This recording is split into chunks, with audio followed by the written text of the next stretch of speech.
압도적 뉴스 콘텐츠 3프로 뉴스룸입니다. 안녕하세요. 저는 이주 기자입니다. 안녕하세요. 권순우 기자입니다. 네. 자, 주말 잘 보내셨죠? 예, 주말 잘 보냈습니다.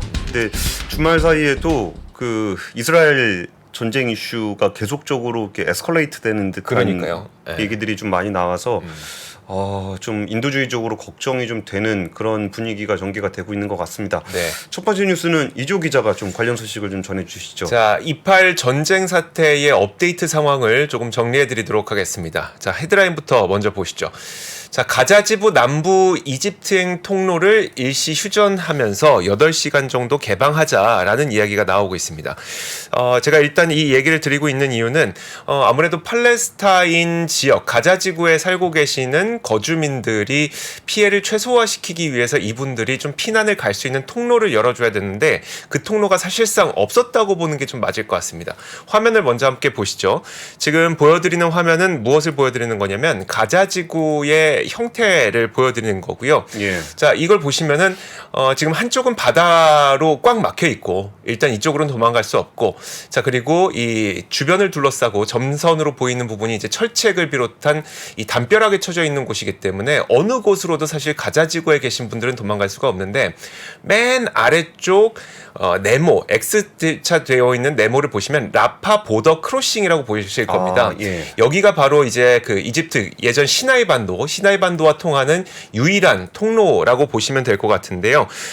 지금 이제 보도에 나온 걸 보니까 일단 팔레스타인 인구들이 피난을 갈 수 있기 위해서는 이 통로가 거의 유일합니다. 그래서 이집트에서 이 곳을 열어줘야만 사실 이곳에 계시는 분들이 피난을 가실 수 있는데, 오늘 나온 뉴스를 보니까 이집트와 이스라엘, 미국이 팔레스타인 가자 지구와 이집트를 연결하는 바로 이 라파 국경 통행로를 일시 휴전과 함께 재개방하기로 합의했다는 로이터 통신의 보도가 있었기 때문에 이 소식을 전해드리는 건데요.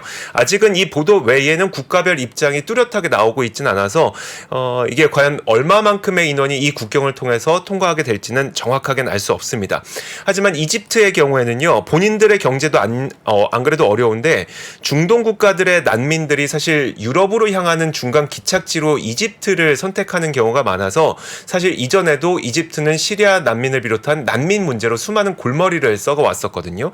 그래서 이집트의 경우에는 만약에 이 국경을 열어줬다가 팔레스타인 난민이 너무 많이 밀려 들어오면 어쩌지라는 부담감을 좀 갖고 있었던 상황이었습니다.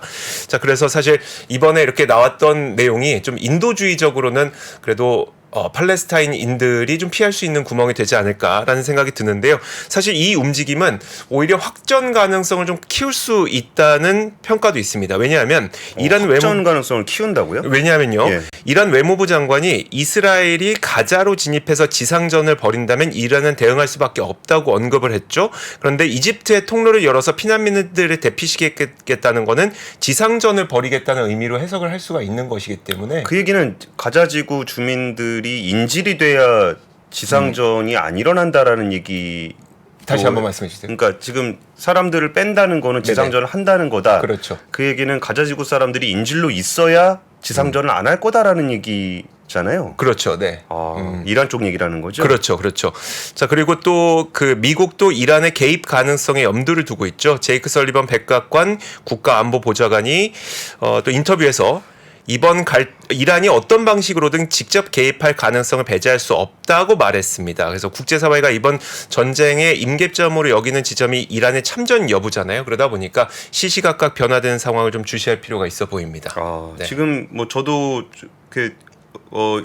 영국의 더 타임즈 보도인데, 네. 가자지구 주민이 한 60만 명 정도가 그 남부 쪽으로 좀 내려갔답니다. 네. 그 지역에 원래 한 35만 명 정도가 살고 있었는데, 그러면 난민 유입으로 거의 100만 명까지 인구가 좀 늘어났다라고 하고요. 일단 지금 바이든 대통령이 이스라엘 방문을 좀 검토하고 있다고 그러니까요. 하네요. 거기서 이스라엘이 전쟁 규칙에 따라 행동할 것 이러면서 좀 대량 학살에 대한 걱정을 좀 하고 있는 것 같습니다. 네. 그러면서 지금 각국에서도 이런 그 대량 학살에 대한 우려를 좀 하고 있는데, 그 사우디아라비아를 비롯해서 아라비아 반도와 북아프리카 등지 아랍권 국가로 구성된 아랍 연맹이 있습니다. 네. 55개국이 회원국으로 있는데, 여기서도 이쪽 기구에서도 늦기 전에 재앙을 막아야 된다. 이스라엘의 어떤 지상군이 투입될 경우에 전례 없는 규모의 대량 학살로 이어질 수 있다라고 우려를 했고요. 중국 정부 같은 경우도 이제 이스라엘의 행위가 자기 이스라엘이 방어 범위를 좀 벗어났다. 그러면서 이제 팔레스타인 쪽을 지금 지지하는 목소리를 좀 내고 있습니다. 그리고 지금 독일의 슐츠 총리 같은 경우에도 좀 이제 이스라엘 방문 관련한 얘기를 하고 있는데 상당히 좀 우려스러운 분위기가 연출이 되고 있습니다. 그러니까요.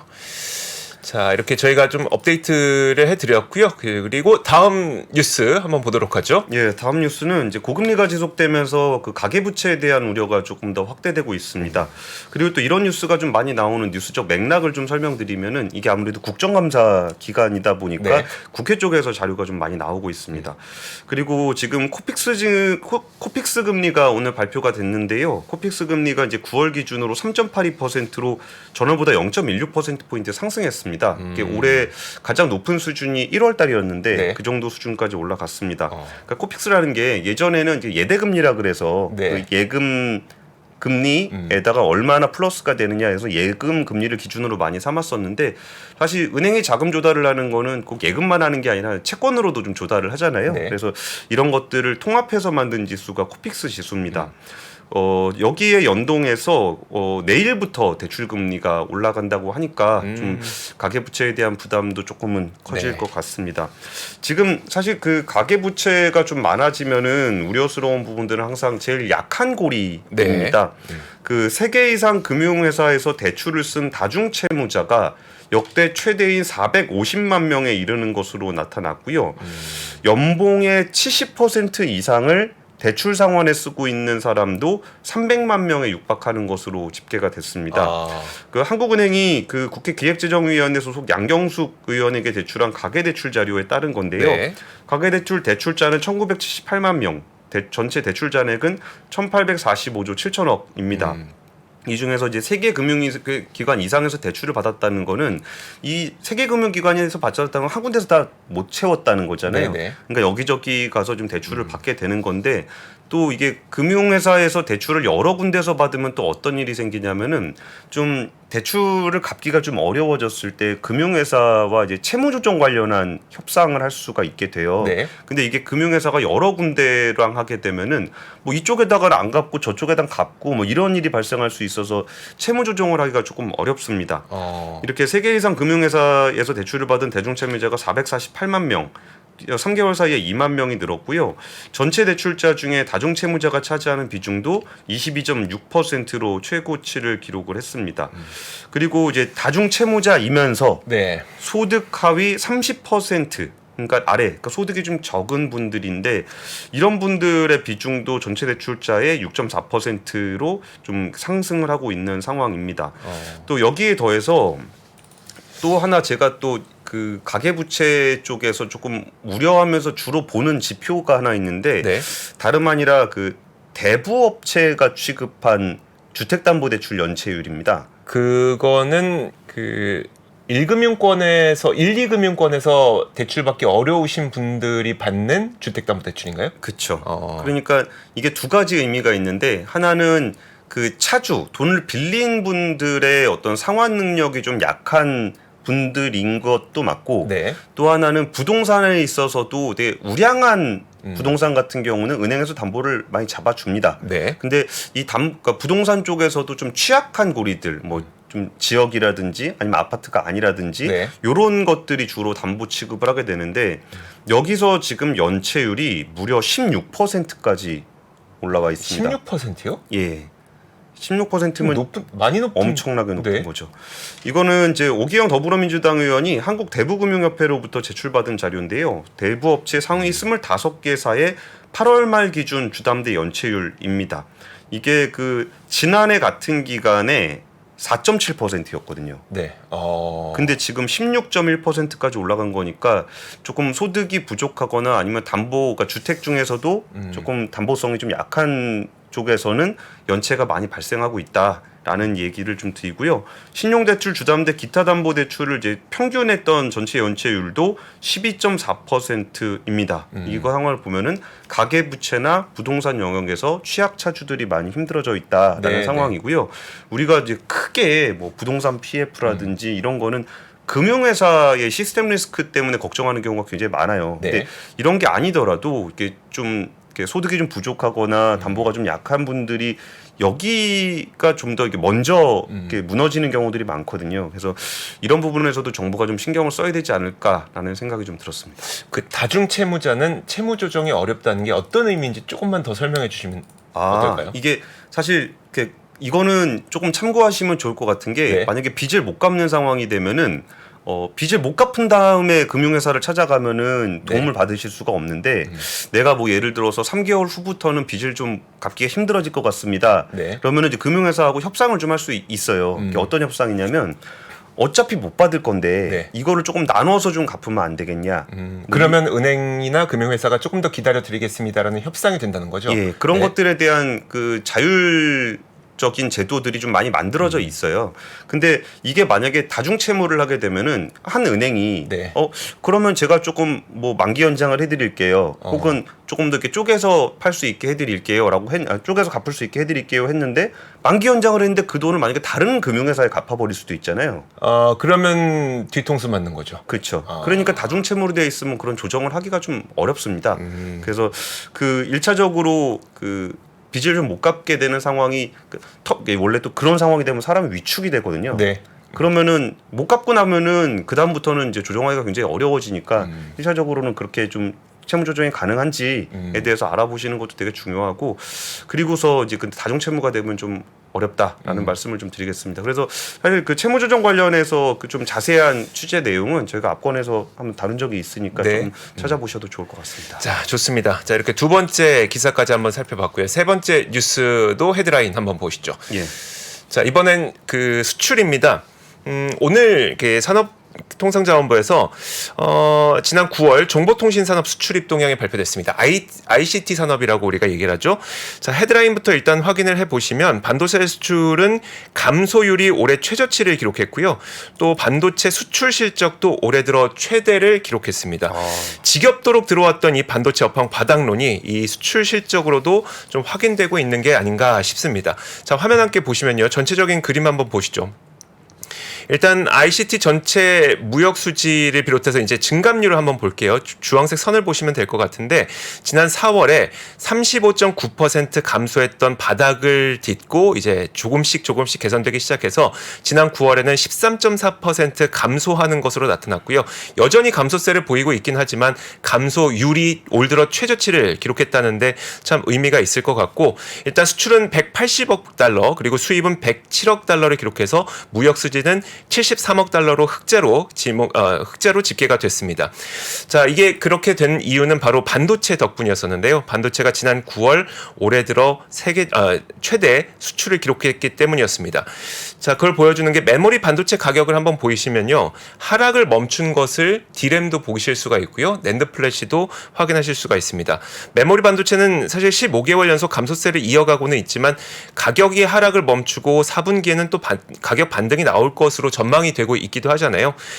메모리 수출 감소율도 따로 떼어놓고 보면 18% 감소를 기록해서 올해 들어 최저치를 기록했습니다.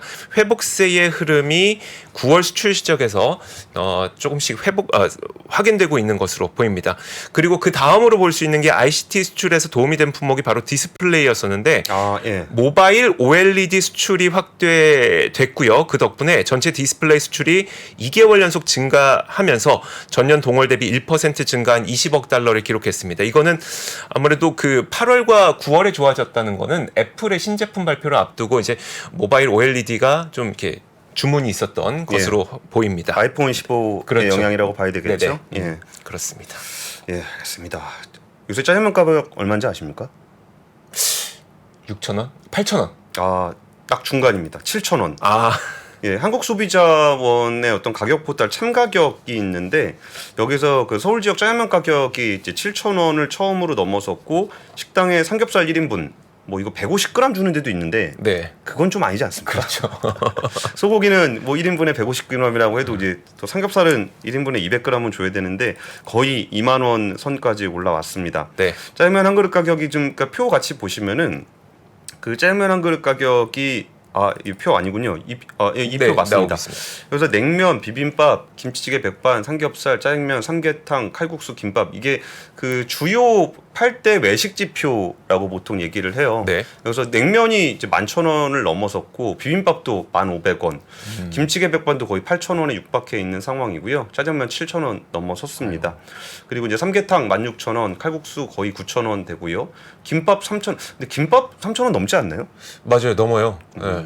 요즘에 뭐 약간 프리미엄 김밥은 5,000원까지도 하니까요. 예. 요즘에 그래서 분식집 가서 라면 한 그릇에 김밥 먹었는데 거의 10,000원에 육박하는 돈이 나오기도 하더라고요. 그렇죠. 네. 거기에 약간 뭐라도 좀 들어가면 뭐 참치라든지 치즈라든지 이렇게 들어가면은 네. 굉장히 좀 비싸지는데 물가 진짜 많이 올랐다라는 거를 좀 체감할 수 있는 것 같습니다. 네. 그러면은 이거를 조금 더 긴 시계열로 한번 보면은 그러니까 물가협회가 그 월간 물가자료 10월호를 냈습니다. 네. 여기에서 좀 서민들이 많이 찾는 음식인 라면이라든지 소주 가격 관련한 얘기가 좀 나왔는데요. 같이 보시면은 그 라면 가격이 1978년에 한 100원 정도 하다가 그 가격이 지금은 위에 국수. 아, 네네. 국수가 2,790원 돼 있고요. 라면은 100원에서 이제 800원으로 8배가 올랐습니다. 그 주류에서는 소주 가격이 이제 1974년에 한 95원 네. 이었다가 지금은 1,370원으로 14배가 올라와 있는 상황입니다. 쌀 가격은 83년에 대비해서 40년 동안 5배가 됐고 그 계란 가격 같은 경우는 한 50년간 17배 정도가 올랐다라는 말씀을 좀 드리겠습니다. 사실 한동안 이게 우리가 이제 인플레이션에 대해서 이 코로나 이전까지만 해도 큰 물가가 오히려 안 올라서 좀 걱정했던 그랬죠. 때가 과연 다시 돌아올 수 있을까라고 했을 때 뭐 당분간은 쉽지 않을 것 같다라는 얘기를 좀 드리겠습니다. 조선 얘기 좀 요즘 물가 좀 느끼세요? 물가 느끼죠. 확실히 식료품 쪽 올라간 게 확 네. 느껴지는 것 같아요. 저도 그렇습니다. 뭐 마트를 가거나 그런 것들은 좀 많이 높아져 있는 것 같습니다. 자, 좋습니다. 예. 다음 뉴스 한번 보도록 하죠. 다음 뉴스는 조선입니다. 오늘 이 뉴스가 나왔는데요. 한국조선해양이 세계 최초로 중형 암모니아 추진선을 만든다라는 소식이 나왔습니다. 자, 이번 뉴스를 한번 살펴보면 몇 가지 생각해볼 만한 것들이 있어서 한번 여러분들에게 전해드리고 싶은데 그 HD 한국조선해양이 지난 3월 벨기에 해운사인 엑스마르사로부터 수주했던 45,000 세제곱미터급 중형 LPG 운반선 2척에 대한 내용인데 LPG 운반선입니다. 자, 그런데 암모니아 이중연료 추진 엔진을 적용하기로 했다고 오늘 밝혔습니다. 그러면 이건 일단 이거는 언제 이제 인도를 하게 되냐면 2026년 5월까지 순차적으로 선주사에 인도될 예정인데, 자, 암모니아 추진선이라고 하는 거는 이제 친환경 선박으로 우리가 알려져 있죠. 2030년 IMO 온실가스 감축 규제뿐만 아니라 이산화탄소 배출량이 없죠. 암모니아는. 그래서 그렇죠. NH3니까. 그렇죠. NH3니까. 그래서 이거는 이제 친환경 선박 내지는 친환경 추진 연료로 많은 분들이 생각하고 있습니다. 그래서 하지만 문제는 뭐였었냐면 벙커링이 없다는 게 문제였습니다. 주유소가 없는 거죠. 그러니까 배가 암모니아를 연료로 넣고 출항을 해야 되는데 주유소가 없으니 이걸 어디서 넣어? 이게 가장 큰 문제점이었었거든요. 근데 이번에 나온 내용을 보니까 좀 두 가지 특징이 눈에 띕니다. 연료는 그 이중 연료를 사용을 하게 돼요. 그래서 디젤과 암모니아 둘 다 사용할 수 있는 거라서 뭐 디젤을 사용했다가 암모니아를 사용했다 이렇게 변할 수 있는 거고, 두 번째로 수송화물이 아까 제가 LPG 운반선이라 그랬잖아요. 근데 수송화물을 LPG도 실을 수 있고 암모니아도 실을 수 있다고 합니다. 둘 다 상온에서 운반할 수 있는 액체죠. 네네. 그래서 만약에 그 LPG를 싣고 운송할 때는 디젤 연료를 사용하다가 만약에 암모니아를 운반할 때는 이 화물에 있는 암모니아를 연료로 또 사용을 할 수가 있다고 하더라고요. 그래서 이때는 뭐 LPG를 운반할 때는 디젤을 이용해서 CO2가 발생을 하겠지만 암모니아를 운반할 때는 이제 암모니아를 연료로 사용할 수 있게 되는 거니까 그때는 또 CO2 발생을 막을 수 있는 거고요. 그렇게 해서 전반적으로 이제 탄소 배출량을 좀 줄인다는 계획인 거고요. 여기서 좀 두 가지 의미가 있을 것 같습니다. 일단 친환경 선박인데 이게 필요하긴 한데 이제 필요하다고 선주가 주문을 하면 예. 만들어줄 곳이 있어야 되잖아요. 그렇죠. 우리는 주문하면 만들어줄 수 있다가 첫 번째 의미인 것 같고요. 그러다 보니까 중국과의 물량 경쟁을 할 필요가 없이 고부가가치선을 좀 선별적으로 수주할 수 있다는 게 우리나라에게 미치는 영향인 것 같고요. 사실 그 얼마 전에 두 번째 의미로는 얼마 전에 이제 세계 최대 그 해운선사인 머스크가 이제 예. 메탄올 추진선을 우리나라 조선사에게 주문하지 않았습니까? 예. 근데 그때는 달랐던 게 그 머스크가 우리가 벙커링도 우리가 할게, 메탄올 주유소도 우리가 만들게였었지만 사실 지금 앞서 말씀드렸던 것처럼 암모니아는 주유소가 없는 상태에서 그래도 암모니아 친환경 선박으로 가기 위한 이런 중간 단계를 좀 이번 그 발주가 보여줬다 이런 생각이 듭니다. 예, 그 암모니아는 아무래도 그 수소를 기반으로 해서 질소 붙여서 만드는 거라 네. 나중에 지금은 이제 수소 가격이 워낙 비싸고 생산이 좀 적어서 그런데 이거 또 수소의 운반 개체로서도 암모니아가 좀 관심을 좀 받고 있습니다. 그러니까요. 그래서 이쪽은 역시 주문하려면 네. 처음 주문할 때는 1등 한국에 해야죠. 에게 네. 주문하는 게 맞는 것 같습니다. 저도 그 조선업 관련해서 시황을 조금 설명을 드리면은 시황이 그렇게 좋지는 않아요. 네. 지금 클락슨 리서치가 9월까지 누계로 했는데 3,014만 CGT 1,196척으로 전년 대비해서 23% 감소했습니다. 전년 대비 23% 감소했고 네. 한국의 누계 수준은 전년 대비 무려 46% 감소한 743만 CGT에 그쳤습니다. 네. 반면에 중국은 올해 들어 지난달까지 1,799만 CGT. 그러니까 한국이 743만, 중국은 1,799만 CGT를 수주해서 격차가 꽤 나 있는 상황입니다. 네. 근데 사실 이 부분에 대해서 이렇게 조선업계에 있는 분들하고 좀 얘기를 나눠보면은 별로 걱정을 안 해요. 그러니까요. 네, 별로 걱정을 안 하는 이유가 일단 지금 워낙 수주 잔고가 많아서 고부가가치선의 수익성 좋은 게 아니면 굳이 수주를 안 하고 있다라는 거예요. 네. 그래서 최근에 수주한 LNG 운반선 같은 경우는 척당 3,500억 원이 넘어요. 굉장히 많이 올랐습니다. 그리고 이제 그 카타르의 2차 발주도 나올 건데 카타르 LNG 운반선이요. 네. 이 부분을 위해서 도크를 좀 그러니까 좀 자리를 좀 비워놔야 되는 것도 좀 있습니다. 네. 그래서 그 현대중공업 같은 경우는 그 그룹 전체가 이미 올해 목표로 했던 수주 목표량을 다 달성을 했고요. 그리고 저기 그 삼성중공업 같은 경우는 한 60몇 % 정도 달성이 돼 있고 한국조선해양 같은 경우가 지금 많이 그 목표를 달성을 못하고 있는 상황인데 한국조선해양은 좀 포트폴리오를 변경하려는 움직임들이 좀 강하더라고요. 네. 그래서 이 부분에서 그 올해 전 세계에 발주한 메탄올 추진선 같은 경우에는 거의 53%가 한국 조선사들이 수주를 했고요.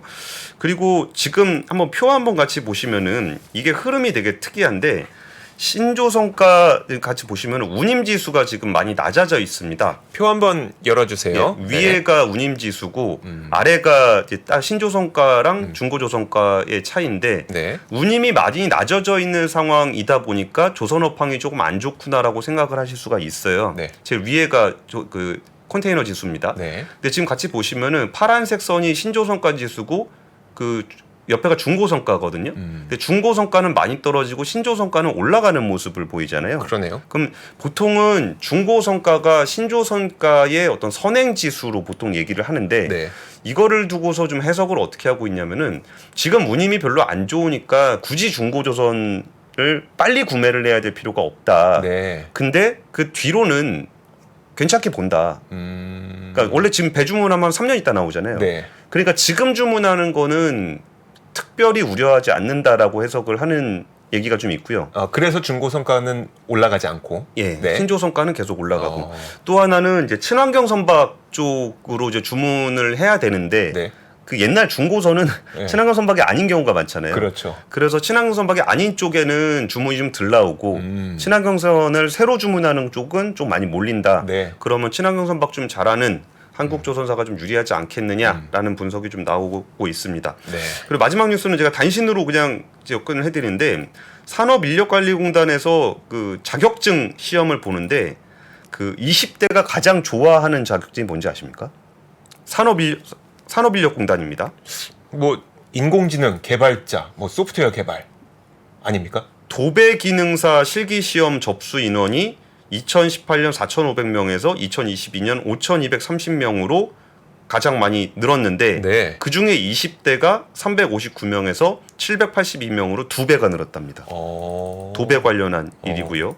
또 하나 중장년층은 국가기술 자격 필기시험에서 50대 이상이 가장 많이 신청한 자격증 시험은 지게차 운전이라고 합니다. 네. 그래서 여기에 대한 해석은 20대가 뭐 힘든 일 싫어한다 뭐 그러는데 오히려 조금 더 좀 탄력적으로 힘들긴 하지만 자기가 일할 수 있는 네. 그리고 이제 일한 만큼 또 벌 수 있는 그런 자격증에 대한 선호도가 좀 높아졌다는 얘기가 좀 있고요.